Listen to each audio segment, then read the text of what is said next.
سرور کونین حضرت محمد مصطفیٰ صلی اللہ علیہ وسلم کا فرمان حدیث کی متعدد کتابوں کے اندر موجود ہے۔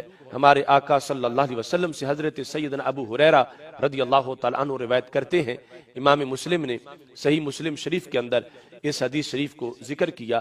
ہمارے آقا صلی اللہ علیہ وسلم نے ارشاد فرمایا، لا تجعلوا بیوتکم مقابر، اپنے گھروں کو قبریں نہ بناؤ، اپنے گھروں کو قبروں میں تبدیل نہ کر دو۔ یہ جملہ بولنے کے بعد محبوب علیہ الصلوۃ والسلام نے خود اس کی وضاحت کر دی کہ کیا مطلب ہے کہ گھر کیسے قبر بن جاتا ہے۔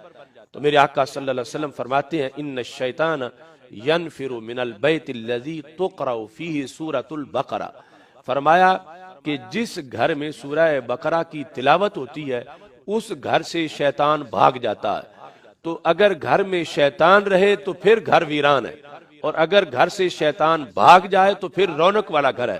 تو رسول اللہ صلی اللہ علیہ وسلم نے یہ فرما دیا کہ جس گھر میں قرآن کی تلاوت ہوتی ہے وہ رونق والا گھر ہے، اور جہاں قرآن نہیں پڑھا جاتا یہ قبرستان ہے، یہ زندہ لوگوں کے رہنے کی جگہ نہیں۔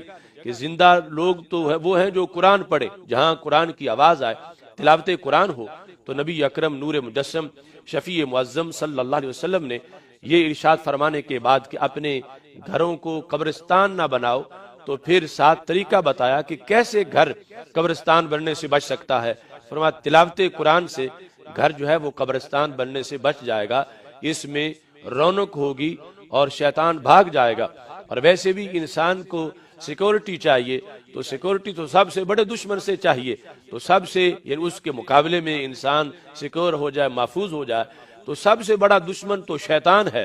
تو اس سے بچاؤ کے لیے بھی ہمیں کسی حفاظت کو پیش نظر رکھنا ہے۔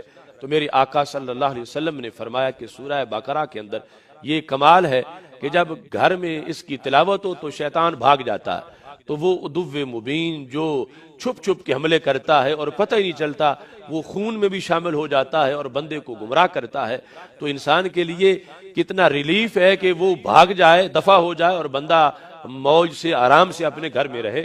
تو وہ میوزک سے نہیں بھاگتا، بلکہ میوزک کی وجہ سے گھر میں ہوتا ہے۔ تو وہ کیسے بھاگتا ہے؟ وہ تلاوت قرآن سے بھاگتا ہے۔ تو قرآن مجید برہان رشید کی جس وقت گھر میں تلاوت ہو تو اب یہ زندہ لوگ ہیں وہاں، یہ قبرستان نہیں، وہاں پر رونق ہے۔ تو نبی اکرم نور مجسم شفیع معظم صلی اللہ علیہ وسلم نے ارشاد فرمایا کہ تم اپنے گھروں کے اندر قرآن مجید برہان رشید کی تلاوت جب کرو گے تو گھر محفوظ ہوگا، رونقیں ہوں گی۔ یہ قیامت تک کے لیے لہ عمل ہمارے آقا صلی اللہ علیہ وسلم نے اپنی امت کو عطا کیا کہ امت محفوظ رہے، قرآن مجید کی نور کی وجہ سے منور ہو اور شیطان کے حملوں سے بچ کے رہے۔ تو قرآن مجید کی ہوتے ہوئے کمی کیا ہے؟ اب دیکھو کہ کیا اس کے اندر رب ذوالجلال نے ہمارے لیے فوائد رکھے ہیں۔ ہم جس جہت سے بھی اس کی طرف متوجہ ہوں، مہینوں میں بھی یہ موضوع مکمل نہیں ہوگا کہ قرآن مجید برہان رشید کے فیوز و برکات کتنے ہیں، اور خالق کائنات جل جلالہ نے ہمیں قرآن دے کر کیا کیا احسان ہم پہ کیا، اور کس قدر رب ذوالجلال کی نوازشات آج بھی قرآن مجید کی وجہ سے انسانیت کو میسر ہیں۔